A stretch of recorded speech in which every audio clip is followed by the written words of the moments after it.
Hey, all right. We've been changing. All right, finally made it.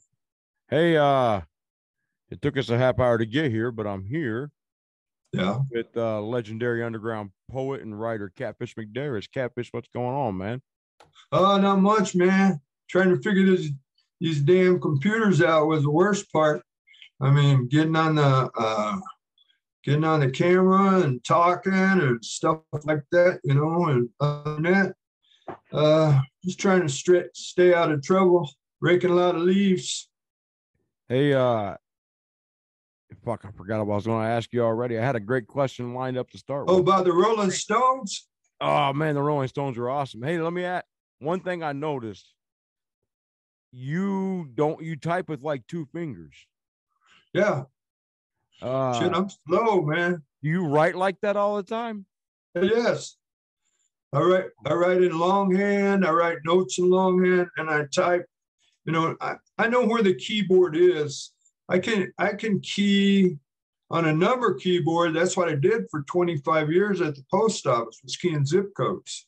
Oh, no. So I'm real fast with 2-3 fingers, But yeah, I'm not.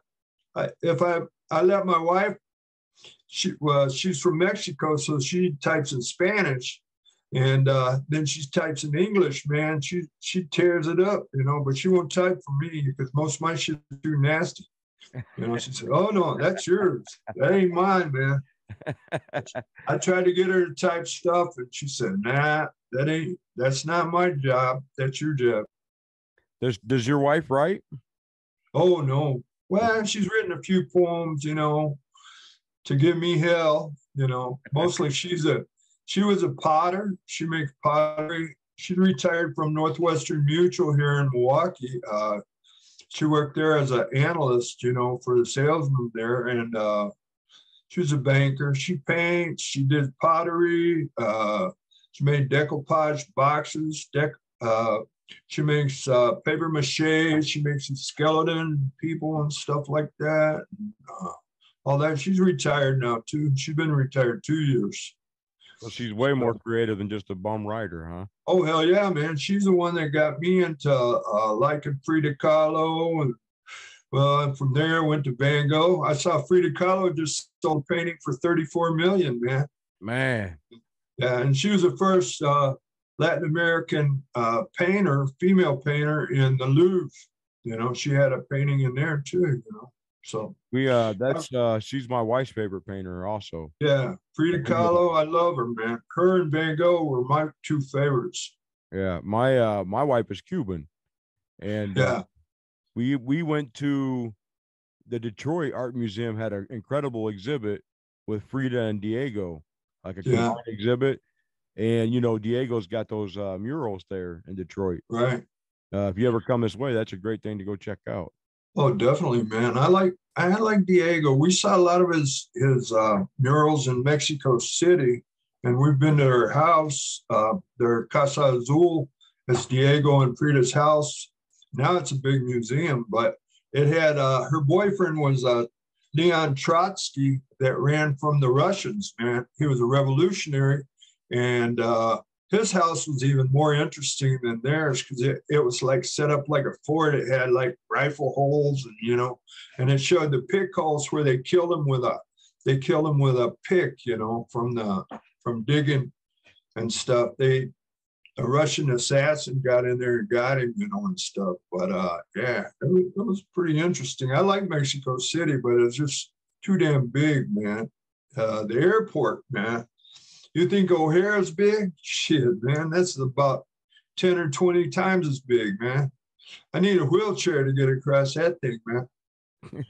Yeah. So you're in Milwaukee and you think Mexico City's too big? Oh shit, man. Mexico City. This was when I still drank, man.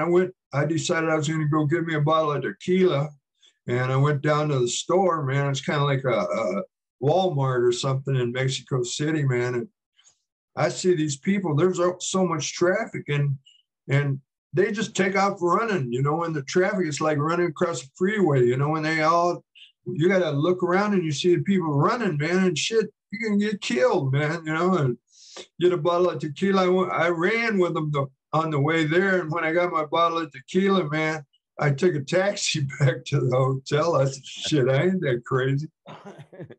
Yeah, but my wife lived in Mexico City till she was 13. And then they moved to Guadalajara. It's the second biggest city. Now it's getting huge too. But she was the youngest of 8. So she's still got a lot of relatives down there in Mexico. You know, she has one sister and a brother up here. And the rest are all in Mexico. But yeah. Do you speak Spanish? I do. Well, I speak pretty good Spanish. I got married in Spanish. I got married in a Mexican church in Guadalajara. But in New Mexico, where I grew up, they start teaching Spanish in the 2nd grade. And so you have to more or less know it. And the most time I used it was when I got out of the Army in 74, and I joined the Santa Fe National Forest Service. And I was the only white guy on the crew. It was all, you know, Mexican Americans, and that was Spanish all the time, man. You know, and if you don't speak Spanish, you know, they're all talking about you and you know it, you know. But yeah, I speak pretty good Spanish. Well, I noticed that you'll mix some Spanish in with your writing sometimes. Oh yeah. Have you written poetry in specifically in Spanish? Nah, not. I've written a couple poems that could be pure Spanish, but the whole thing is, man, I got people that know, you know, like I got a niece that'll translate it for me. I got a nephew that worked for Gabriel Garcia Marquez, and he loves my poetry, man. He loves Bukowski, man, and he'll translate it into Spanish. Same thing with Mendez Biondo that I work with, Italian guy, man, and he translates my stuff into Italian. And I know enough people that I don't have to, you can just put English and then put translate and they'll translate it, but it's not the same as having a native speaker, you know, translated. But I've had instances where French, I'll send to a French editor some of my work in Paris, and then I'll send it to Belgium, and then I'll send it to La Clayette, France, and all 3 of them says, oh, that's not proper French. You know, they all speak different kind of French then, you know, just like us and the English or the Australians and stuff, we speak different. And they use the U, and, you know, and they add the U. Like if you see Ryan Quinn Flanagan, he writes like a Brit, you know, and all that. They're still, you know, caught up with the English spelling of stuff, you know, and that's cool, you know. Yeah, that I don't know, that's pretty wild. You got to read in Paris. Yeah, I read in Paris. My wife and I went to Paris for 10 days. My wife, when I got married to her, she studied French for 12 years in Mexico and has a degree in French. And she was working for a French mining company, translating Spanish into French when I met her.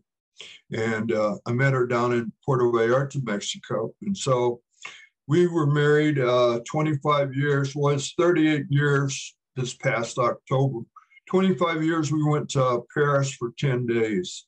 And she got to practice her French. And we ended up going to Notre Dame. And I knew that Shakespeare and Company bookstore where Papa Hemingway and Gertrude Stein and Pablo Picasso and a lot of writers, Ezra Pound and all those writers, they hung out, you know, and stuff. And I went there and they had some things from Ferlinghetti and Ginsberg and the Beatniks. They had some Bukowski, and it's mostly all English speakers around there, you know. And I asked them, I said, hey, man, can we do a reading? And these young kids were looking at me, you know, and I was pretty old by then, you know, I was in my 50s. And they said, sure, man, you want to read? I said, yeah. He says, what's your name? I said, Catfish McDaris. Catfish? some of them knew me, and they said, "Hey, man, I heard of you, And we started reading inside. Then we ended up outside. We were reading, and somebody was taking some videos and photos and stuff like that. I ended up not ever getting any of that, but yeah, it was a good time, man. It was just like a little impromptu read, But yeah, Shakespeare and Company bookstore. It was cool. And I had another connection through there was Charles Plymell, a beatnik writer, an older man that's still alive at Ginsberg's farm up in Cherry Valley, New York. He's married to Pam Plymell. His last name was Plymell, but they were related to the people that had Shakespeare and Company bookstore. And her father-in-law was a famous French guy. He got in trouble once. He was at a cocktail party in New York City, and Truman Capote was there, and he was pissing him off because he was, being so flamboyantly gay. And Claude took out his pecker and pissed right in Truman Capote's pocket at a cocktail party, man. And Jack Kerouac was there too, and I got to be his chauffeur. Him and his wife's and Ray Bremser, another beatnik poet. I was their chauffeur when I went up in '98 to Cherry Valley, New York. And we had a reading at Ginsberg's farm. Ginsberg had just died. He'd only been dead about 7 or 8 months after they had that reading, but it was at an old schoolhouse, and then it ended up at Ginsberg's farm. And they had Ed Sanders from the Fugs, Ann Wallman, Janine Palmy Vega, Charles Plymell, Annie Clausen. There was a lot of really, another guy that was real famous that I didn't know was David Amaranth. And he plays music for Jack Kerouac and, all kinds of Dizzy Gillespie and all these real famous guys, and he's getting up in age, but yeah, he's still around New York. David Amory was collaborates a lot with Ron Whitehead. Yeah, David Amory, he came and he played 2 flutes at the same time, and he had a young daughter, man. She's beautiful, man. She's about 25 to 30, and he had all of his CDs there, and I was asking Ray, I said, which one of the CDs should I buy, He says, well, you want to get it signed. He says, well, he says, ask his daughter. And I asked him, she says, buy the one where he snuck into Cuba. So he snuck into Cuba when it was still, under the embargo and stuff. And he played with all these Cuban guys. And she said, that one was like a really going to be worth a lot of money and stuff. I stuck that in my archives at Marquette University. So I got that David Amory thing. And he invited me to his organic farm. He raised goats and chickens and all this stuff. He says, hey, come, man, we'll make some music and stuff like that. He says, I like your reading. And yeah, he was a good guy. I never made it to the farm, though. I got back on the train in Utica. I got a ride to Utica and took the Amtrak back through back around the lakes and got back to Milwaukee. That was a long trip, man. A long, hard trip. It's like the Grateful Dead almost, Yeah. So let's start with you grew up in New Mexico. Right. When did you want to be a writer? Probably I'd say when I was in the Army. I went in the Army, I was still 17, right before my 18th birthday. That was in 71, July 71. And I started writing. I wrote my grandmother, and I wrote some girlfriends and my sisters and my mom. And I started describing, this play of war I was at. I was supposed to go to Vietnam, but at the last minute, I screwed around and got in some trouble and delayed everything. And it ended up, I got sent to Germany for the 2.5 years that I stayed in the Army. And I started writing, you know, first thing I wrote for publication, it was to Reader's Digest. It was called Humor in Uniform. And, you know, you write a funny story, you know, about being in the service and stuff. And I wrote it and I thought, hey, man, I'll send it in and we'll see what happens. Next thing I know, I got a check for $75, man. First thing I wrote. And I said, shit, man, this might be all right. And then after that, I didn't make any money, man. I sold a poem one time to this publication. It was like a hardcover. It's called Chick for a Day. The first book was called Dick for a Day. It was all women, and they wrote what it'd be like to have a dick for one day, for 24 hours to have a dick, you know. And then the second one was called Chick for a Day. And so it was a man having, you know, the female apparatus, you know, for the 24 hours. So I wrote about that. I got in it. It was pretty cool. Yeah. Got $100 for that one. But you hardly ever get paid, man. All right. Yeah. So you how did you wind up in Milwaukee? Well, my mother's only sibling, her sister, married a Milwaukee Polak. And that was when I was about 10 years old. And he was stationed in the Air Force there in Clovis, New Mexico. And his name was ZBLESKI. Yeah, you know, and he was from Milwaukee. He had an identical twin brother.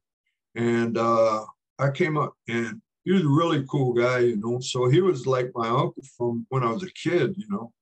And I came to Milwaukee when I was about 15. I liked it a lot of water. There was nowhere to go fishing. I used to like fish, man. There was nowhere to go fishing around Clovis, man. It's all dry, you know. You have to go to the Rio Grande or the Pecos River. And there's a couple lakes, but nothing big. So, yeah, I came up when I was about 15. And then I came, after the Army, I brought some turquoise jewelry and stuff and sold it. And I came back and forth. And I got a job at Briggs and Stratton in the factory there, man. I hated it, man. I couldn't stand working in a factory. I like to work outside, bricklaying and working in the Forest Service. So, I went back to New Mexico, and eventually my grandmother moved up here, and everybody else in my family more or less moved to Texas around Abilene. So I said, I'm going to Milwaukee. My dad said, hey, there's no water down here in New Mexico and Texas. You need it for a good job. You have to go where there's water, you know, and that's what happened with Milwaukee. That's how Milwaukee got famous for beer. You know, Chicago burned down, you know, the cow kicked over the lantern in the stall, and all the brewers moved north to Milwaukee, only, you know, 90 miles, you know. So, yeah, so I ended up here because of the water, you know. And I do miss the mountains a lot, you know, and I like the people in New Mexico, I think, better than Wisconsinites, but I've been here almost 40 years, so I'm about half and half on that, you know. I lived in New Mexico less time than I have in Wisconsin now. So, and I got a 33-year-old daughter that's a cop in Milwaukee, and so we got to stick here with her, you know. And she's not married yet. She doesn't live with us. She bought a house. It was a money trap. She poured money into it and worked her butt off, and ended up selling it about a year ago, and now she's in with her cop boyfriend that looks like Vin Diesel. he's a tough guy, tough cop. Yeah. So anyway, it's kind of weird, you know. I've always been kind of an outlaw, but yeah, my daughter, and she comes in now. She's like, she got promoted since she speaks Spanish. She speaks Spanish perfectly. And she looks Anglo, and she's like undercover. She can hear people speaking Spanish, and they don't know she can speak Spanish. So she's kind of on the cusp there. She doesn't say anything until, you know, she has to. And then they find out she can speak Spanish, and they know they screwed up. But yeah, that's okay. Yeah. As long as she don't get shot. now she's in the special crimes unit. We call her Olivia Benson, like from SVU. She wears a suit. She's got her badge here and her 9mm shiny, Browning boots and all that, and holster and all that, man. Supposed to be a pretty good shot, man. I don't want to go around with her when she's shooting stuff, man. Don't trust her. I can only imagine. When did you decide, hey, you know what, I'm going to be a writer? Like all those times you started writing and sending stuff out? And I think what really I think I like to read adventure stories. I wasn't into poetry. I'd read Louis L'Amour, man. I loved cowboy stories, and that was the first thing I ever wrote was a Western, in any long form. And then I'd read, Ivanhoe, and I started reading all the classics. I started reading, Hemingway, Steinbeck, I love, Jack London, all the adventure stories and stuff. I read all that while I was in the Army. And even when I got out, I've always been a big reader. And then I discovered Bukowski, and that was it, man. I mean, this guy, I drank a lot, and I smoke a lot of weed and stuff, and read Bukowski, man, and everybody wants to be Bukowski. But the beatniks, they were okay for me. Burroughs, man.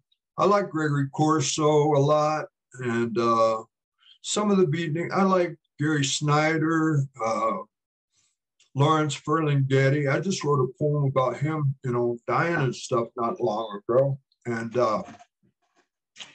when I started sending stuff out, well, then I started going and reading at open mics here in Milwaukee. And you start getting this, I call it the rock star syndrome. You want to be out there reading, and showing your shit. You get into a group of people that read, and it's a lot of fun. And then I went down to Chicago and read it a couple times at the Green Mill, and that was one of Al Capone's hangouts, and that's where the poetry slam started. That was before all the rap and the gangster rap and all that. It was still when there was still hard poetry, and then they started getting harder and harder and harder, And then they took it to New York and the KGB Club. I read at the Bowery Club there. I never read at the KGB Club. They wanted $250 to book a night there to read. And then all of a sudden, all these small press poets, wanted to jump on the bandwagon, and me to pay the $250 and them to read for free. And then some of them even wanted to ride up there, and stuff, in New York City.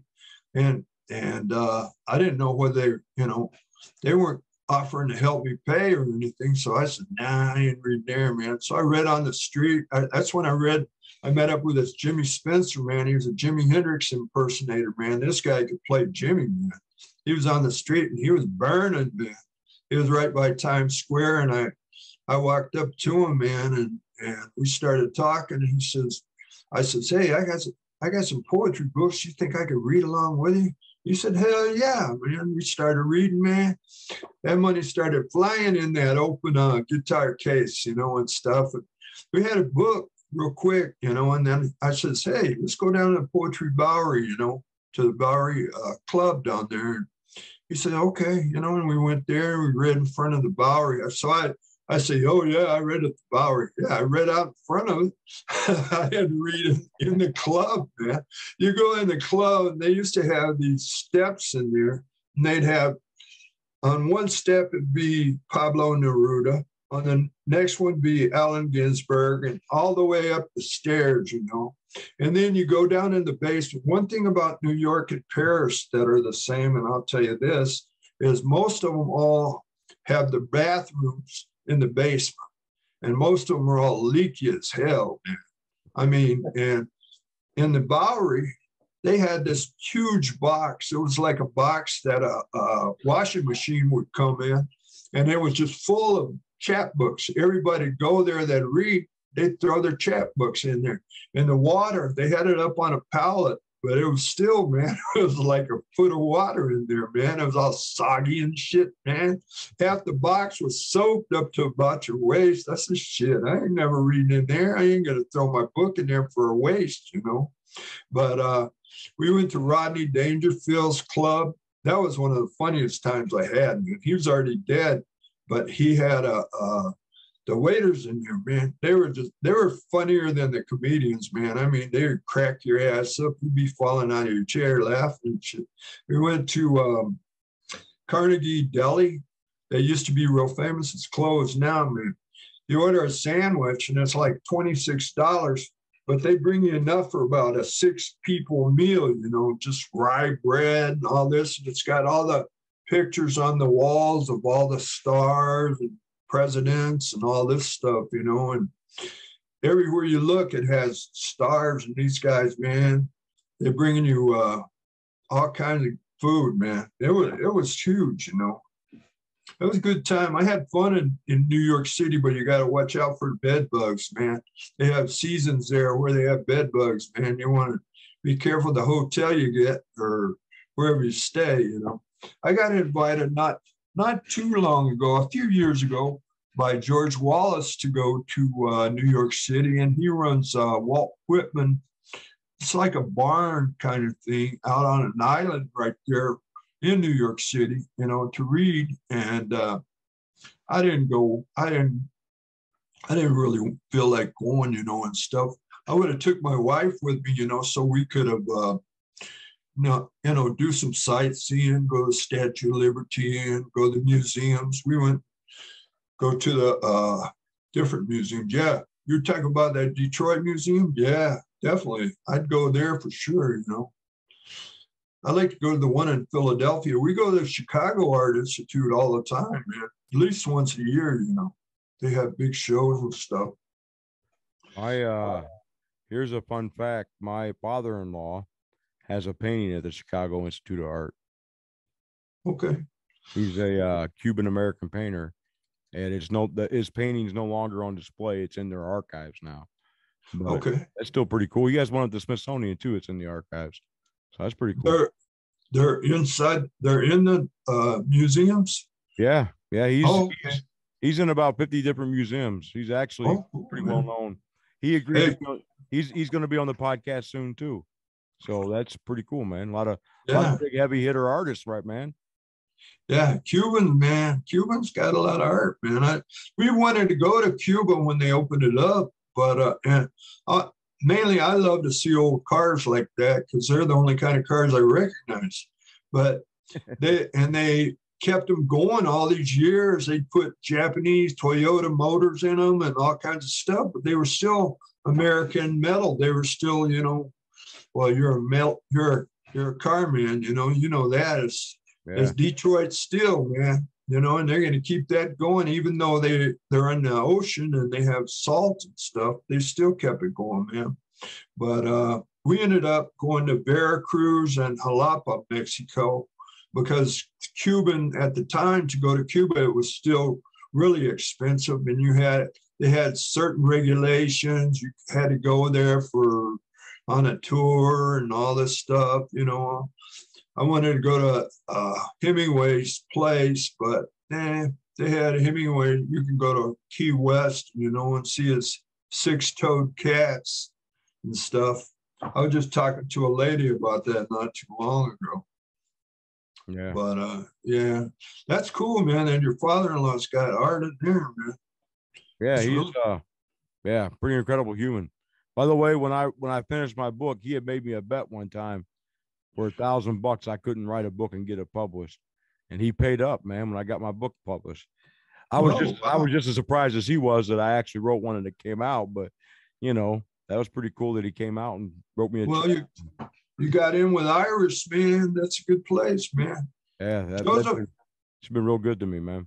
But back to you. So you looking at your Wikipedia page, by the way, it says that you are often associated with Allen Ginsberg. Yeah. Do they say that because you read there at his farm, or is that? That's part of it. And I've been in a lot of anthologies with Ginsberg, and I don't know who the hell makes those Wikipedia pages.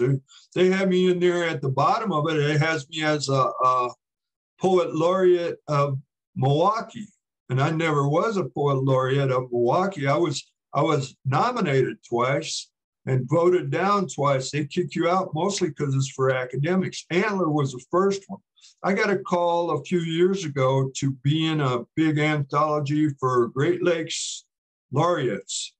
And I told them, I said, I was never a laureate, man. I said, they got it listed in there wrong, and stuff. But you were talking about that Ron Whitehead. He's a beat poet laureate of wherever he lives. I know somewhere in the South.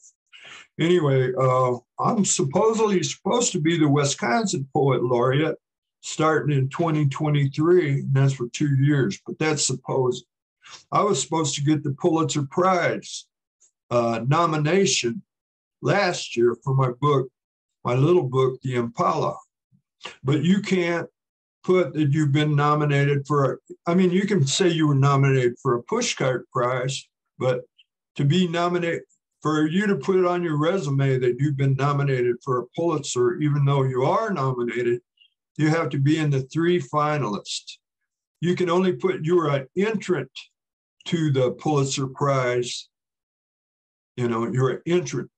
And all that means is somebody paid $75 and sent 6 copies of your book to the Pulitzer Prize not committee.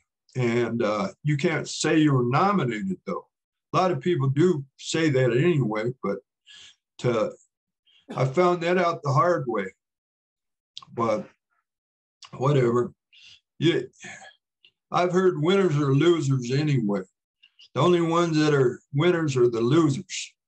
It works backwards, Yeah, somehow in our world it does. Yeah. So you have 2 books coming out right back to back. 2 big books right now. The one of them being a reprint of a book called Prying. Right. That has your work with Jack Micheline and Charles Bukowski. Right. And then, of course, it also mentions in that Wikipedia page, notable for having collaborated with Charles Bukowski. Right. That one I did. Which that's for sure. That's a hell of a thing to have in your autobiography. Yeah. Yeah, that one I'm pretty proud of. Micheline gave me those poems of Bukowski's. Jack and I became good friends for a while at the end of his life. And he didn't have any money. He was living hand to mouth. And I was working overtime at the post office. So I sent him a lot of money, and he'd send me paintings and all this stuff. And he said, let's do a book together. He says, write a few stories and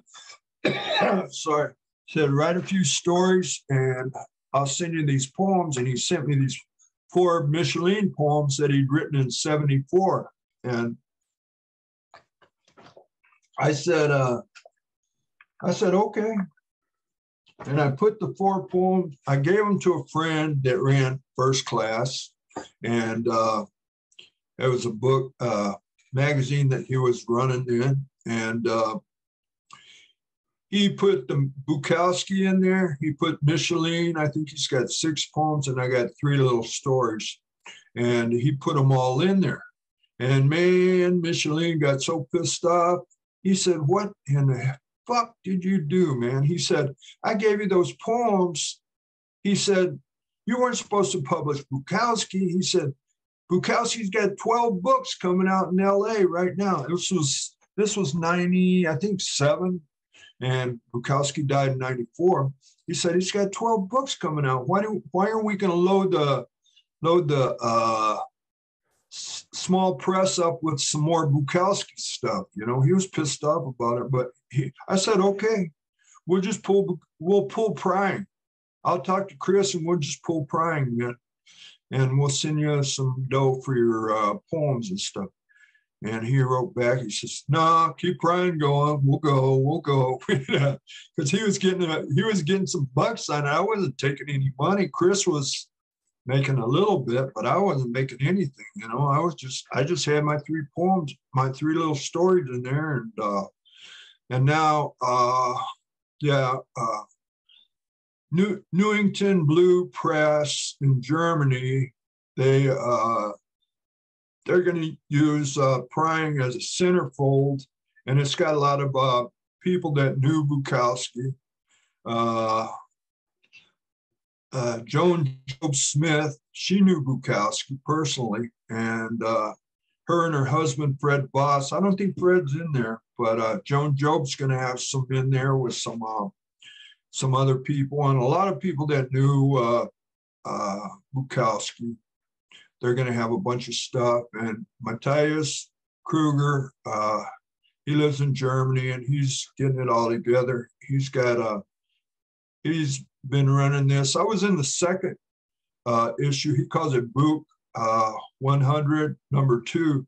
I was in number 2, and it had Marina Bukowski and Gerald Lachlan, who died recently. And Marina was in there. That's Bukowski's only daughter. And that was on my bucket list because of the fact that my daughter, Elizabeth, that's a cop now, she got published with Bukowski when she was 9 years old in another book, in another anthology. So Ellie was in, we call her Ellie, it's Elizabeth. She was in with Bukowski before, and I always thought, man, I'd like to be published with Marina, his daughter, as a turn of, fair play. But she didn't write anything, but it had pictures of her, and it talked about that they paid, some Germans paid for Marina and Gerald to go to a Bukowski conference in Germany. They paid them to come and, be there and be interviewed a little bit and stuff like that. But yeah, so that was kind of cool. I was in number 2, and now he asked me about number 3, and I didn't have any copies of Prying. I had 1 copy, and it's in my special archives at Marquette University here in Milwaukee. I had to go there and copy out some stuff, from there. And then Matthias, he was looking around for copies of Prying, and Chris Bodar from Florida, he had a copy on his shelf, and he sent it to Matthias, and he'll also be in the Book 3 that's coming out. It's going to be a really nice thing. And for Bukowski collectors, I know I'm still a collector. I've sold off, a lot of Bukowski, but for people who collect Bukowski, it'll be really worth the money, and to put it in your collection and stuff. But that's not a big book for me. I only have like 3 little stories in there. 2 of them are sex stories, and one of them's kind of a story about my youth on the bricklaying job, and it kind of goes with the George Floyd thing way before it happened. It was when I was a kid, about 11 or 12 years old, and it's called Cobalt. And then the other book, Valentina Mescalito Blues, that just came out. I got it Monday from Joseph Fulkerson, and it's available at Laughing Ronin Press. And this is all my books. I mean, this is all me. This is what I copied from Prying. This is what Prying looks like. This is just a flimsy copy. It's not the whole book or anything. And I had a couple other things. I know we're running long now. I don't know how long you want to go. As long as I want. I'll go for a while, man. Just for a point of reference, I told somebody today, when Catfish McDaris calls and wants to do an interview, you say, okay, when do you want to do it? So yeah. Okay.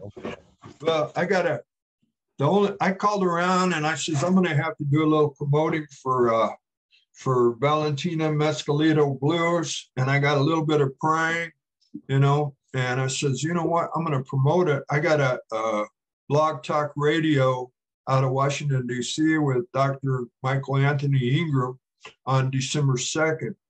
And that's at 7 p.m. Central Time. And that won't be any Zoom problems on that one, because it's just, you know, talk on the phone and stuff on the radio. I don't know what the hell our problems are having, you know. I don't know, but it ended up working out. So yeah, well, it worked out. It's a headphone. I got some raggedy ass headphones with duct tape on them. That's what I use them. I use these because my wife says I snore. She goes to bed, and I usually do some typing, or I listen to some Red Hot Chili Peppers or whatever, you know, or Rage Against the Machine, man. I got to watch that Tom Morello. He was on last night playing with his grandson on one of the late shows. I haven't seen it yet, though.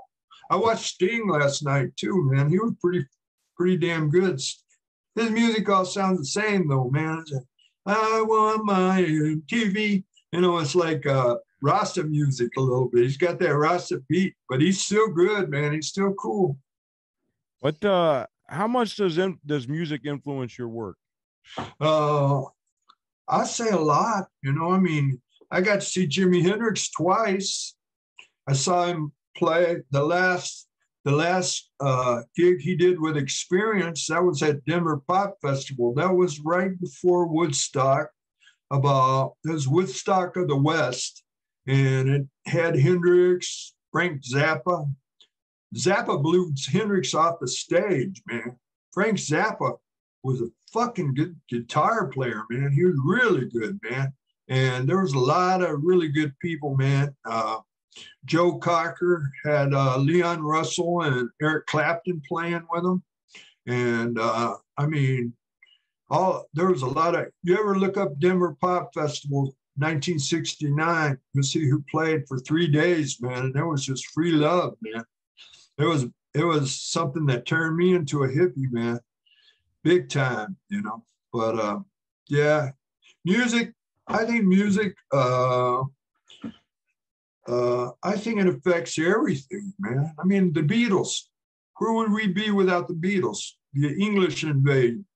I mean, started growing hair long from the Beatles, man. I mean, and there's, you know, well, Paul's still playing Beatles music, but, you know, my wife liked John Lennon. I probably wouldn't be married with my wife if she wouldn't have liked the Beatles, because she was studying French, but she went to the British Embassy and studied English because she liked John Lennon so much, you know.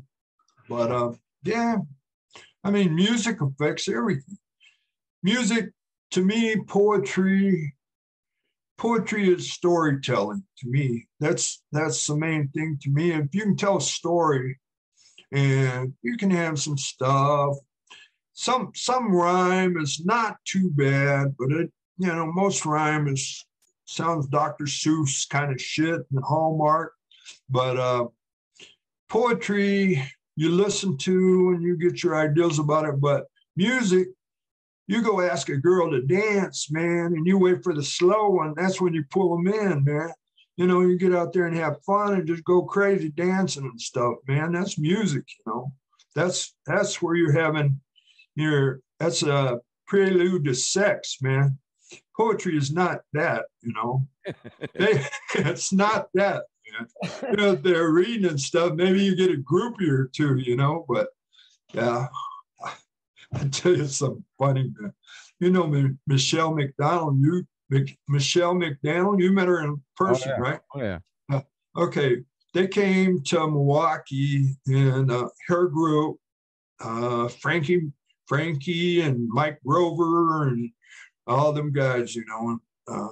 Brian, I don't know Brian. No, I don't think Brian Fuggett was there. He was wearing his diaper. No, Frankie Metro, he was there. Anyway, they came to Milwaukee, and this was, I think, this was about 10 years ago.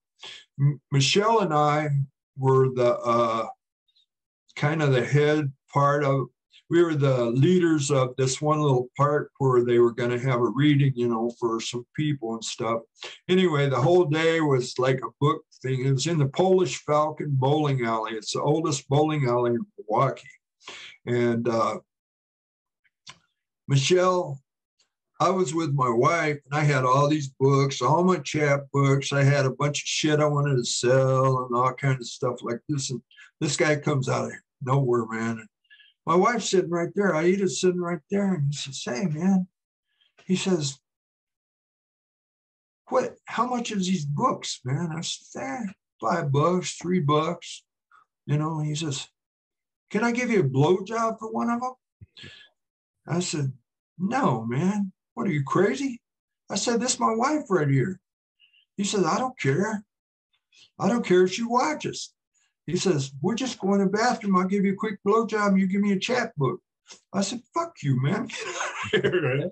I mean, that kind of shit happens, man. I mean, that's what happens. That's the kind of groupies you get when you're a poet. Yeah, well, that's it, man. I had Jeffrey Dahmer for a book, for a groupie, man. He was giving me the evil eye, man, and shit. You know, he ended up buying 3 of my books, and after they killed him, they came and searched my house, man. They want to look in the freezer and stuff, man. A true story. So yeah, you were at a reading that he was at? Is that shit, man? More than one. He was where the main post office where I worked 34 years is downtown Milwaukee, where Ambrosia Chocolate was about 3 blocks away. That's where he worked at, in Ambrosia Chocolate. And the gay bars were all there along the river there, you know, and that's where he picked up his 21 guys that he murdered and killed, man, you know, and stuff. And he came to a few readings of mine, you know, and I knew who he was. I saw who he was, you know, and I was working with a guy named Big Frank, and he played saxophone, a big black guy. And anytime he thought there might be some trouble, he'd start playing Take 5 by Dave Brubeck, man. And when he started playing,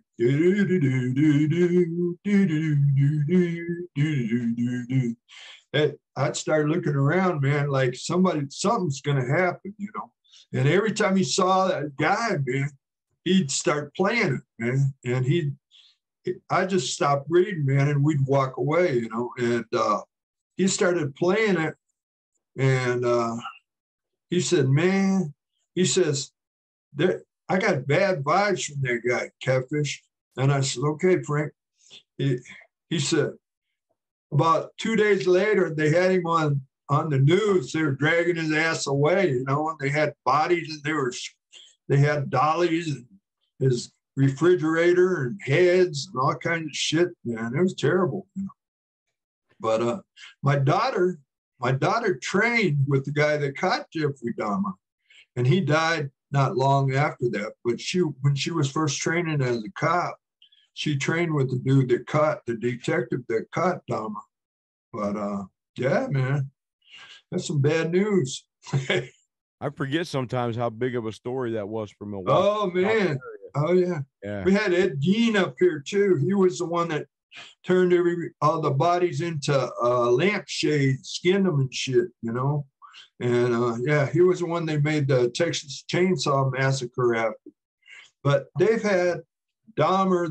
They've tried to make movies. People tried to take people on tours, you know, have the Jeffrey Dahmer tour of Milwaukee and stupid ass shit, man. America is so fucking weird when it comes to. I know, man. I know.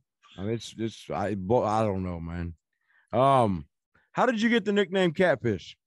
Okay, Catfish came from a guy. His name was Low Dog Reeves, and he was an Indian guy down in Indiana. He had a magazine called Zen Tattoo, and it was and he was a friend of Bukowski's, and he'd drive around in I never met him, but he sent me pictures and stuff. He's dead now, but anyway, he'd drive around in a hearse. He had a hearse, and he had kegs of beer, that was his coffee table, and he had one for his TV and all this shit, man.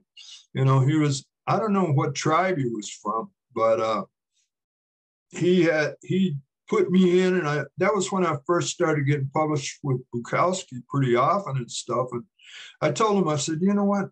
I think I'd been working at the post office about 6 years or something.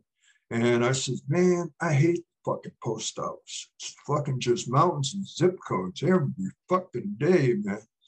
And I said, I want to quit.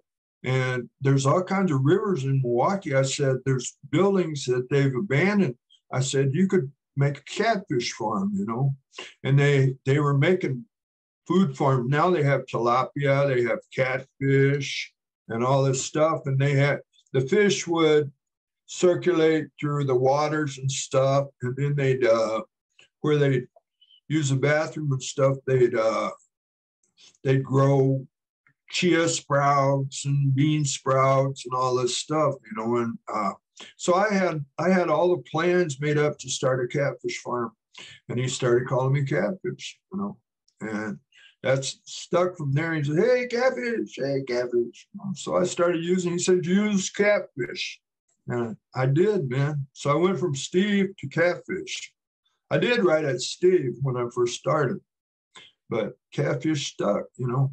And now anybody hear Catfish, yeah, but now the catfish is bad because they think you're trying to fool them on a phone call or on the internet, you know. Oh, you're catfishing me, you know, and all that shit. I said, nah, I ain't that kind of catfish. But yeah.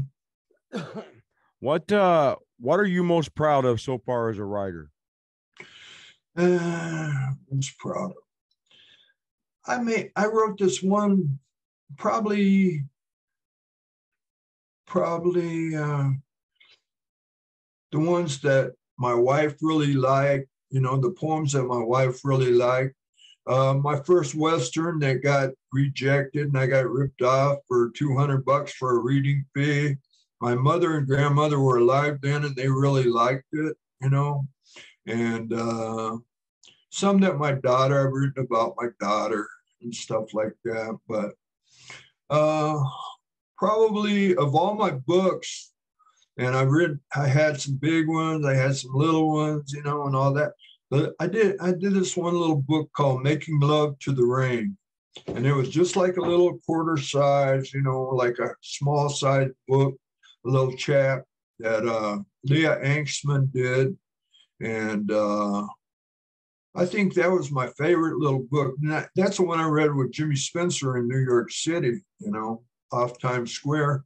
And I had it in my pocket and I just whoop it out and start reading, you know. And then he gave me his guitar and he started reading, man. When he started reading, it was funny, man. He was good too, man. He could read. Didn't he tell you to play guitar while he read? Yeah, he did. He gave me a guitar. I says, I can't play guitar. He says, watch this. He'd turn out the amp. He had a recorder, you know, and stuff. He started playing, you know, Foxy Lady, you know, and all this shit. He says, whoop the guitar around your neck a couple times, you know, put it between your, you know, play with your teeth, you know, put it between your legs and all that shit. I said, you don't have any lighter fluid? He said, fuck no, you're not burning up my guitar.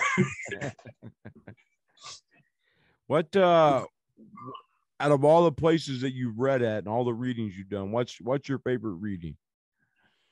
My favorite reading place. Yeah. Shakespeare was good. So was New York. I had probably in Cherry Valley Schoolhouse in New York with all the beatniks, because none of them knew who the hell I was, hardly, except for Charles Plymell. And he's the one that invited me. And they came and got me and they asked me to open on the main night, you know, and they weren't giving me a good spot, you know, they were just like opening. It was still daylight and stuff, man. And they had these big fucking drums, man. And there was this one kid, man. He looked like he was about 25 and he had some really pretty girls with him and stuff. And they were in the back of a pickup and he was pounding, man. He goes, yeah, man, yeah. you know. And I said, hey, man, come and play for me while I'm here and bring your girlfriends with you. You know, we need some cheerleaders and stuff. And so he got up in the front. And when we got in there, Janine Palmy Vega was going to read after me because she had a broken foot, man. And she was a really beat lady, man, beatnik lady. And I said, her drummer had a bigger drum, man. It's like a big motherfucker, man. And I says, hey, can we borrow your drum? I asked the guys, I asked the kid, I says, can you play that? He said, hell yes, I can play it. I said, okay. When I give you the signal, you start playing. He says, where are you going to be at? I said, don't worry about where I'm going to be at. I started reading from the back of the room, man. I gave him the signal, I waved to him, and I started reading from the back of the room, man. Everybody's like, what the fuck, man? Where is this guy? You know, and everybody had to turn around. That was one of the tricks you learn in Milwaukee. You know, you freak people out and shit, you know. And I started reading from the back of the room, man, and I started yelling and stuff. And then I started howling like a coyote, man. This guy's beating, and these girls are dancing and shit, man, and all this shit, man. And I started working. And I worked the crowd all the way up to the back of the room, all the way to the front, like I was going up where there was a podium and a stage. And then I walked back, man. I said, fuck it, man. And and he's still playing, and these girls are still dancing. These guys are watching these chicks, their boobs are jumping up and down, you know, and their little halter tops and stuff. Finally, I jumped up on stage and started reading, man, and people were laughing their ass off. And it was probably my finest read. I thought I came off good, man. People came up and they bought some books after that. I had Prime with me, though, so that was why they bought it, you know, because Book was in there. But, yeah, I think that was probably one of my funnest times. But the other time was when Jeffrey Dahmer was in the audience. And I was reading in a parking lot, and this gay guy, he was wearing a wedding dress, and he had a full beard, and he had a attaché case full of fake $2 bills, you know, and he'd have a $2 bill on top, and then he had a bum roll, you know, like fake newspapers cut up and stuff. After everybody performed, he'd give them a stack of $2 bills, you know, and everybody go, oh, look at all the money I got, you know, and all this shit, because mostly gay guys, they were reading, you know, and I didn't give a shit who they were.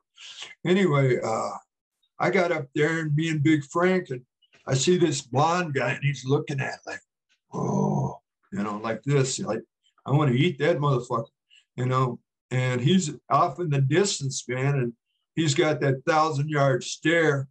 Anyway, Big Frank, I read a couple, and Frank started playing a couple of songs. He started playing some jazzy stuff, you know, and I stepped back and let him play, you know, and I survey the crowd and all this. And anyway, I read about a half one, and then Frank hit that take 5 from Brubeck. And I said, nah, that's it, man. I grabbed that fucking attaché case from the guy, and I threw that motherfucker up in the air. And all that fucking money just started, fake money and $2 bills started flying. And these guys go, ah, ah, ah. And it was right in the middle of all the gay clubs, you know, in Milwaukee, you know, on the gay street and stuff. And I didn't see Blondie. That's what I call him, Blondie. Jeffrey Dahmer, I didn't see him no more. You know, I don't know if he found a guy or found somebody for supper or what, man. But yeah. Anyway, yeah, that was a good read too, man. I've had some fun. You know, you got to have fun because you ain't getting paid. You know. Yeah. Although I can get paid now a little bit, a tiny bit. There's a read here every Wednesday. And if you're the featured reader, you get $40 for, you know, 30 minutes, you know, and I could make $40, but, you know, a lot of drinking involved. And I don't drink anymore. Haven't for 16 years, you know. And the wife don't like me to get in those situations where people are going to be, hey, let me buy you a drink. Hey, yeah, let's go smoke a doobie, you know, all that shit. You know, I don't do that anymore. So I'm here with you, man. Yeah. You know, and well, I got some water. that leads to a next great question. The post office, 34 years. Yeah. How did you survive 34 years in the post office as a writer and an artist? Well, it's fucking hard, man. As far as writing, you can always write. I mean, like I always have a piece of, even right now, I have a pen and paper in my pocket. If I have a thought, I'll write it down for something, you know, for maybe a poem, maybe a story, maybe whatever, you know, for anything, you know, somewhere in the way in the future or whatever. But survival, you got to get a thick skin, like any factory. You have to have a thick skin because your bosses go to little Hitler schools. You got to let it go in one ear and out the other. You used to be able to smoke in the post office. Then they made it where you could only smoke in the bathrooms. And, you know, then you couldn't smoke at all. Then you had to fucking leave the postal rounds completely to smoke, you know, tobacco or weed. And, yeah, man, it was hard. I mean, I flipped out when I was about 50.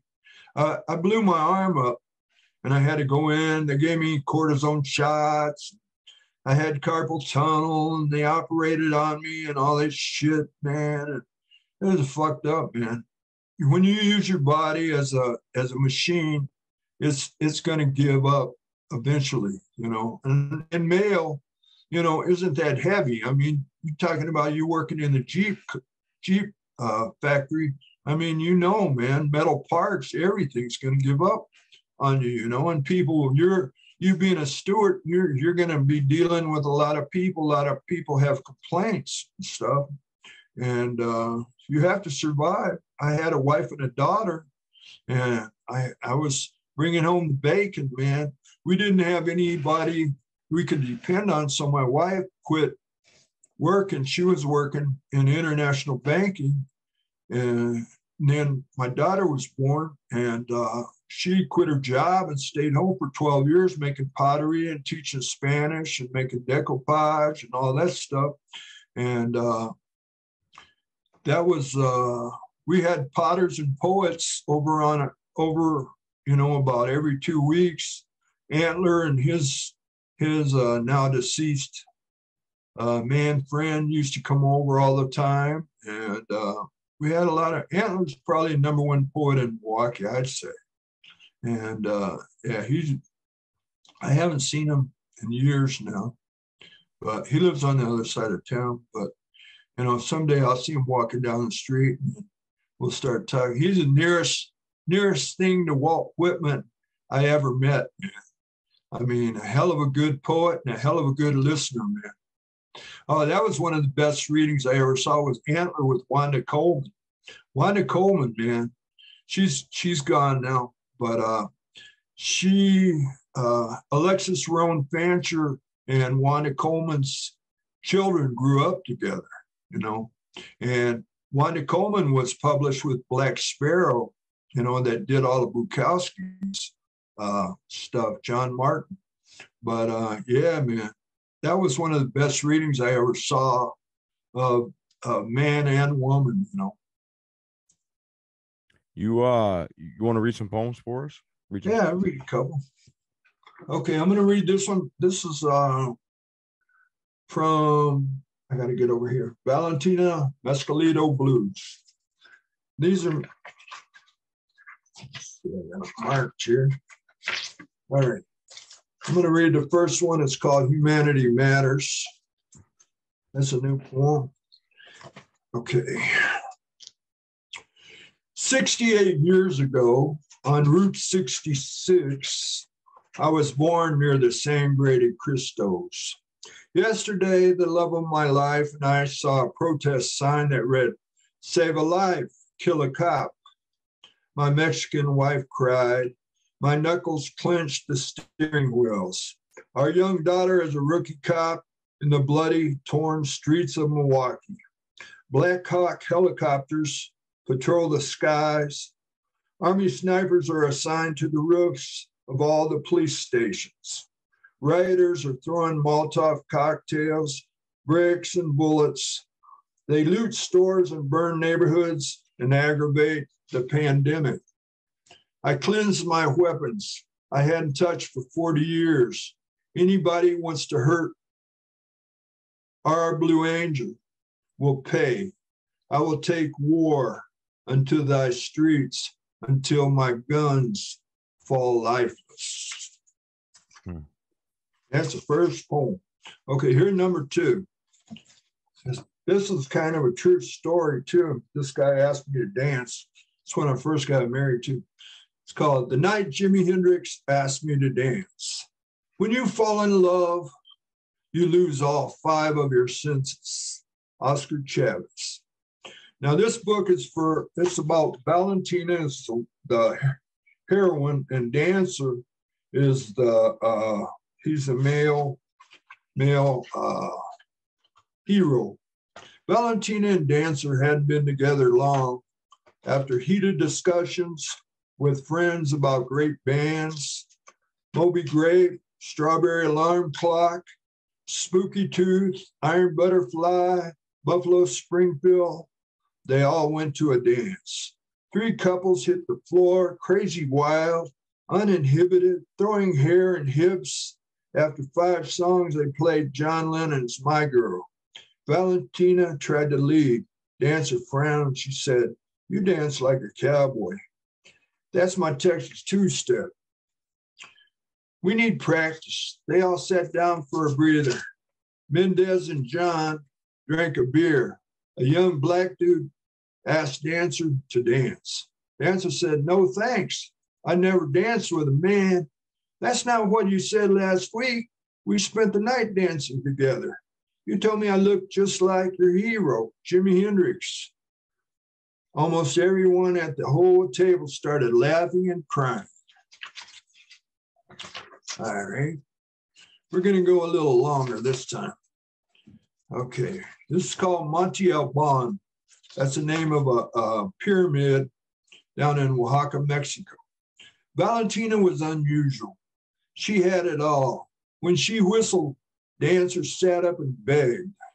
Dancer did a few minor masonry jobs, shot a mean game of snooker, and was a professional, expert, harmless dancer. Valentina taught Spanish. They lived in a shotgun flat temporarily. Dancer said their landlady was like the old chick that kept a fart in her shoe. They planned a trip south of the border to visit Carlotta and Benito. They were Valentina's parents and lived just outside of Mexico City. Dancer knew the Aztec story of the warrior Popocatépetl, who promised the princess Iztaccíhuatl hand in marriage. Then her father did not keep his word. They both died of broken hearts. Their bodies became mountains overlooking Mexico City. The sky was a lumpy cloud, gray gravy, as they rode the train. They listened to Death Cab for a Cutie and music from the Andes. Carlotta enjoyed stories and jokes. Benito smoked Cuban cigars and played dominoes. Valentina slept in the north bedroom. Dancer thought they'd put him next to the chicken house. He wanted to strangle a rooster every fucking sleepless morning. Carlita told a story about bricklayers digging a foundation for their house and finding some old human bones. Carlotta consulted with Benito and they told him to take the bones to the church. The church told them to take the men to the federales. They sent the bones back where they were dug up. They made a grave away from the house. Their neighbor, Guillermo, was a matador from Spain that had lost his nerve. He was a good friend of the family. A lady at the mercado promised to give Carlotta an avocado tree. So she had her sons dig a hole for for it. Guillermo lived a block away and would take a shortcut through their backyards. One night he stepped in the hole for the tree. He started screaming, "The dead man has me by the leg. Help, help." Everybody went outside to save Guillermo. When he got home, he saw his cat was outside on the porch. He grabbed it and took it inside, only to discover he had an extremely mad skunk. Benito smelled something and heard a knocking at the door. It was Guillermo wanting to watch the bullfights on television. Carlotta pulled the door curtain aside and wagged her finger no. Valentina hiked to the valley where vanilla and coffee and cinnamon grew. Building a warm fire under the hypnotic stars, they fell into a deep sleep. Waking, Dancer looked for Valentina, but there was no sign of her. He returned to where her parents' house was. It had vanished like it never existed. There was an avocado tree with a piñata of Valentina smiling from Monte Alban. He hit it with a thick stick. A map and love poem floated out. Dancer walked slowly down the mountain. He came to an adobe cantina surrounded by goats. There was an old man playing solitaire. Dancer ordered a cerveza and asked about his friend. The barmaid had a big, ugly wart, which made Dancer ill. He went outside, and an old man was shuffling cars. The cars went completely white on both sides. A goat butted his elbow, spilling his beer. He figured it was time to wander south until he found the pyramid with Valentina waiting. That was a little bit too long, I think. I think that was too long, too. Okay. No, that one's too long. Those are too long. I'm going to read one from Prime. And this one, I hope I can read. I've never read this before. Okay. This one's called Cobalt. It's the last story in Prime. Good morning, Mr. Fred. Here you go, Skip. Lovey packed a little treat for us. Big Bill handed me a napkin wrapped slice of buckwheat cake soaked in blackstrap molasses. I scooted over in the pickup seat to make room for Big Bill. Splitting the cake into 3 pieces, my grandfather poured us a shot of Java. I was almost over my 2 weeks of soreness that came every summer when school let out. Bricklaying was a fierce occupation. We were bricking a Methodist church in Texaco, New Mexico, the last town before Texas. Big Bill was like an uncle to me. He was 6'6" and weighed 300 pounds, all muscle, skin real black, except for spectacles of pure white where he'd gotten burned by a nitrogen fertilizer in a farming accident. We didn't have a mortar mixer. Maybe they hadn't been invented. Big Bill was our mud man. He used a huge hoe in a mud box, 7 feet by 4, chopping mortar and sand and water back and forth all day, finding the perfect consistency. When the hod carriers came with their wheelbarrows, he would shovel them a full load. Keeping mud for 4 bricklayers was no easy task, but Big Bill just grinned and kept chopping. By 9, he'd strip to the waist and tie a red bandana around his forehead to keep the sweat out of his eyes. His muscles rippled across his back and arms. Shining in the sun, he took on a cobalt hue like burnished steel. Granddad had hired a Mexican bricklayer a week before. He'd been riding me about being the boss's grandson. You aren't even dry behind your ears, Bendejo. That's what he taunted the men. I let it slide. Big Bill wanted to have a word with him, but I'd seen my granddad retain him. If it wasn't such a big job, I knew that he would have given the walking papers to the Mexican. The Mexican was a fair brick mechanic if he would just keep his mouth off.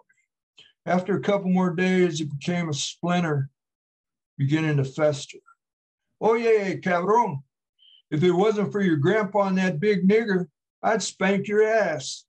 Chinga tu madre, you pepper-belly son of a puta. Are you all talk? I replied. His first punch caught me under the chin and lifted me off my feet. His second grazed my forehead on the way down. As I hit the ground, I rose away from his kicks. Grabbing a handful of dirt, I threw it in his face, knowing I was in trouble. I looked for something to even the odds. Grabbing a short-handled shovel, I swung with everything I had. A sickening crunch came from his breaking ribs. His nose exploded as I hit him in the face. Standing over him, I held a shovel ready to chop off his head like a rattler. The entire earth was trembling in slow motion. Feeling two hands grab each shoulder, one black, the other white, I dropped the shovel. My heart was pounding loud in my ears. It took a minute for me to get my breath. Don't ever call my uncle a nigger. He's not even black. I booted the Mexican in the broken ribs before they dragged me away. That evening, we pulled up in front of Big Bill's. Wait a minute, Mr. Fred. He returned with a small box. This is for you, Skip. Open it up. There on purple velvet was a silver star. A paper read, awarded to Sergeant Bill Jenkins for courage above and beyond the call of duty. See you all tomorrow, he called, and vanished inside. Yes, sir, I said into the night. Oh, yeah. I could barely get through that one. That's a good one. Yeah, that was a true one, man. True ones always are. Yeah. Yeah. One more short. Yeah. All right. This is fucking stupid. All right. Okay. Motherfucker blues, motherfuckers. I was walking down the street with a rock in my hand, the meanest motherfucker in the Congo land. Went back to the States with 5 kilos of hash, a bad attitude, looking for gas. Got to the Apple and met Tommy Chung. He pulled out some weed and we smoked his bomb. Fucked 2 midgets with pussies like silk, got thirsty and drank some chocolate milk. Lenny Kravitz walked in. Chung and him played guitars all night with a grin. We drank single malt and smoked dynamite blunts. When the sun came up, I left with some cunts. I better stop with that. half of that shit was like an army marching. Like I was walking through the jungle with a rock in my hand. That's a marching song, from the army. And then I adapted a little bit with the cunts and midgets and all that shit. I wrote a story about a bookstore, going in a bookstore, and there was this midget lady, and it's true. She's a nice midget though, female midget, and she works at a bookstore. And I wrote a story, and it was a little bit about this midget. She was pissed off at me, and she pulled her pants down, ripped her panties off, and threw them at me, and they hung on my head. And I was really pissed off about it. And one of my buddies, he read it, and he says, "Why you do that? I have a friend that's a midget." Anyway, I said, nah, all right, no more midget abuse. Do you think midgets are normally mean, or? No, well, let me tell you another story. Aida was working at a bank, and in Mexico, in Guadalajara, they dress nice, man. I mean, they're all high heels and all that shit and stuff. And she had her best friend and they went to lunch, and down there they don't have exactly siesta time, but they have like a 2-hour lunch. So they went to a fancy restaurant and they ate, and they were coming back, and they were walking by this wall, and this little midget jumped out on her friend's back, man, and started riding her down the sidewalk, man, and almost tripped her down and stuff, man. And Aida had to start kicking that midget, man. They kicked that midget's ass, man. But she tells the midget story, and her sister says, "You're lying. That never happened. That never happened." Hey, let me ask you a question. What advice would you give to somebody today that's just starting out as a writer, that's starting to try to figure out how to write poems and stuff? Well, first, you need to read a lot, to find somebody that you really like. You need to be inspired, by, find something that you like, and then don't be afraid, if you're going to be a poet that's going to go out and, go and read in public, you just got to go to some open mics and pay your dues and stuff. It's a lot easier now than it was when I was starting out because of the fact that we got the internet. I mean, look at me and you talking. I couldn't talk to Toledo, Ohio from Milwaukee, Wisconsin. I mean, you don't have to fold up, you don't have to type up your poems and put them in an envelope and then put in another self-addressed stamped envelope and then wait for the mailman and all that shit, man. Now you just send them out instantly. I got a poem that I wrote for How to Heal the Earth from Silver Birch Press. I wrote it. It's posted on Facebook now, today. And I wrote it the day before. And I just wrote it. I was looking out How to Heal the Earth. And I was looking out at this crow looking back at me, in the backyard. And I thought, you know what? There's nothing wrong with the earth. It's fucking humanity. That's what's wrong with the earth. It's humanity, And the crow was talking to the man, and the crow told the man that, and that's how to heal the earth. But as far as writing, just read, write, and submit, and go on Facebook. See, you can find people, that you can get a lot of friends that are writers, and have a thick skin about rejects, because you're going to get them. I still get tons of rejects. I get a lot more. I don't submit that much anymore though, but just pay your dues, man. Just like an apprenticeship, you gotta pay your dues, go out, hit some open mics, and watch some YouTube and listen to people like me. No, no, hell no, man. All right, so this is a personal question only. This is purely for my selfish interests. Yeah. Because I have a big reading coming up. So what advice would you give a poet that has a big reading coming up? A big reading? Well, for one thing, don't read off a phone. That looks stupid to me, man. And sit there reading off a little phone, and stuff like that. Okay. I was told by a famous poet a long time ago, well, Dylan Thomas only wrote 100 poems, but he knew every one of them. He didn't memorize. There's no such thing as memorizing a poem. You know it by heart. You have to know your poem by heart. You wrote it. You know it by heart. It's in your brain and you know it by heart, but you can fucking forget it too, though. When you get up there, you get nervous. Don't get all fucked up drunk. Don't take too many Xanax. You can mellow out a little bit, Don't take too many puffs on the weed.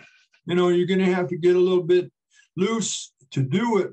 But if you have a big reading, have your poems ready, have little slips of paper, like slips of paper where you can find them, where you're not thumbing.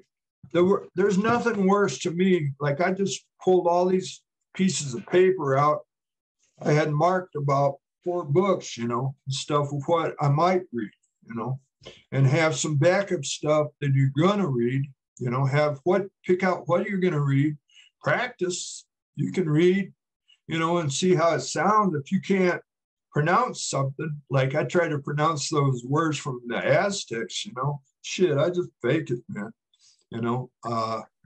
Try to find stuff that you can pronounce and just practice, where you're going to be high, where you're going to be low, where you're going to emphasize, and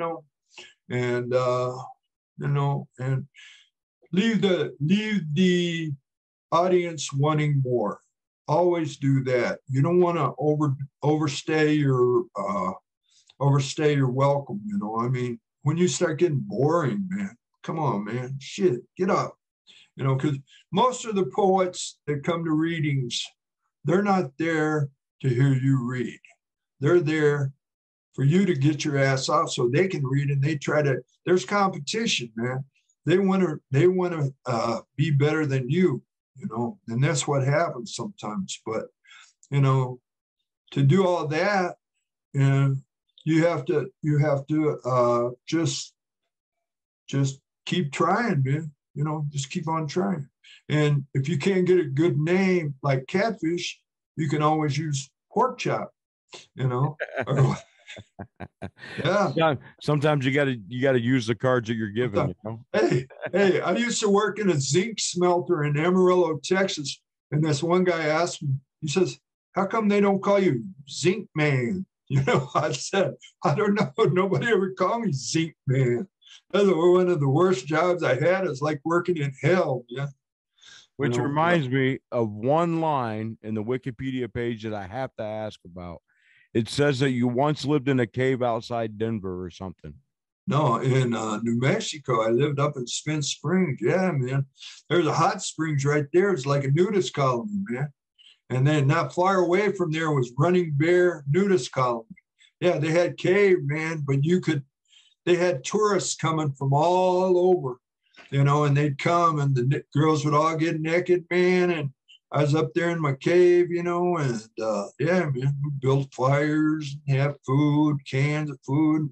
They'd bring the drugs and we'd partake of them. And yeah, we had weed fills. There was a hot springs there. There was real hot springs there close to a river where you had to have a bucket of water to get it in there and stuff. But it was like in the cave, it was fun, man. It was camping out. You know, I was out of the Army, and it was Banco Bonito. It was like a huge warm springs, and somebody had put some neon fish in there, and they had multiplied, man. And you get in there, man, these little neon fish nibbling on you, you know, and all these people are getting high and stuff, and partying and screwing and, you know, everything, man. It was free love style, man. And they didn't have AIDS. I mean, they had clap and sif and all that shit, but, you know, get a shot in your ass and some pills and you're all right, man. But they didn't have all the AIDS and all that crap, you know. But yeah, 3 months, man. I loved it. I lived in that car, in the Impala too, man. I loved it. Yeah, man. That was a good time, man. Good times. Adventures, good adventures, man. Riding the freight trains was good adventures too, man. You start getting build all these adventures, and then you got some shit to write about. Or you can make the shit up too, man. You can always make it up. Yeah. You read some Papa Hemingway and mix in some Steinbeck, throw in some Jack London and Charles Dickens, and all of a sudden, man, you're a New York Times bestseller. What's your all-time favorite book? Of the ones I read? You've read. That I've read? Man. The one that I read the latest was Amy Tan's Valley of Amazement. That was a long book. That's one of my favorites. I also like the Dostoevsky's The Brothers Karamazov. That was one of my favorites too. I always got to put the Bible in there, man. I read the Bible every once in a while, you know, just to go back in and get some stories out of there, you know, because, you know, King James Version, just so my wife will think I'm, you know, going religious and stuff. But yeah, man, I mean, I read all kinds of stuff, you know. I got books from all my friends that I read. Yeah, sometimes I'd rather read novels than poetry, though. I really would, you know, because I like stories, you know, better. Flash fiction, that's a good thing that's coming into a focus here now, you know. Some people call it prose poetry. That's good, you know. But yeah. All right. Yeah. Go ahead. 100 Years of Solitude. That's another one. Yeah, that's a great one. Gabriel Garcia Marquez. That's a great book. What are some poets that you would recommend people read? Bukowski, number 1. Catfish McDaris, number 2. I say George Wallace from New York City. He's still alive, and he's a great poet, man. Really great poet. He's involved with Great Weather from media, and some other things in New York City. George Wallace, he's a great poet. I don't know. Bukowski's the main one that comes to mind. Gary Snyder, Ferlinghetti. Of the beatniks, I'd say Corso. You know, I like Ginsberg too. Some Ginsberg. Burroughs, man, it's hard to take sometimes. Kerouac, hard to take sometimes. To me, man, I had the same adventures as those guys, you know. So as Kerouac, but I didn't die from alcohol. I met friends of his daughter, you know, when I was in New York. She wasn't there though. Jan, she was still alive. I think she might still be alive. I'm not sure. But yeah, I just saw a buddy of mine just died. I just saw it on Facebook. Patrick McKinnon. He ran a Poetry Motel from Duluth, Minnesota. He just died. I just saw that. Michael Hathaway from Chiron Review. Everything from Chiron Review is really good, man. That's a good magazine, man. Really good. You got Adrian C. Lewis. He's passed away. He was a friend of mine. Another good one is from Georgia. His name is Seaborn Jones. He had a book called Lost Keys, man. He died. And that guy, man, he was one of my favorite poets, man. But yeah, I like quite a few poets, man. Janine Palmy Vega, she's got a book called Tracking the Serpent. And man, that book will make your head go around, man. So good, man. And it's not poetry either. She's a poet, but she wrote that, you know, and it's like a woman lady that goes on an adventure on 4 different continents, you know, and she really goes into it, man. She parties and gets down. That's a good one, man. But you ask me tomorrow, and I'll tell you 10 other people, you know. Who knows, you know? You never know who you're going to read. This is one that I'm reading right now that I really enjoying, and it's from the guy that's going to do Prime. It's 12 Chicago Cabbies, and and since you're familiar, Wesley Hine, it's a little book. It's from Newington Blue, and I'm loving the shit out of that, man. It's about these cabbies in Chicago, man, and those guys are notorious, man, for, you know, craziness and stuff, man. It's a good little book, man. I recommend that one too. Right on. Well, thanks for joining me on a Wednesday night, Catfish. I really. Hey, brother, I'm glad we finally connected. I don't know, man. Next time I'll have to plug in my earphones and see what the hell's going on, man. I don't know why I even thought of that, but I saw you with them on. I said maybe that's what it was. Yeah, I don't know how we fixed it, but I'm glad we did, man. Okay. Nice talking to you, brother. And I'll talk to you later, Danny. Hey, you too. I mailed you something today, too. Oh, hell yeah, man. Sweet. Okay. Hey, Mike, my catfish collection's growing all the time, man. Sounds good, man. Talk to you later. All right, bro.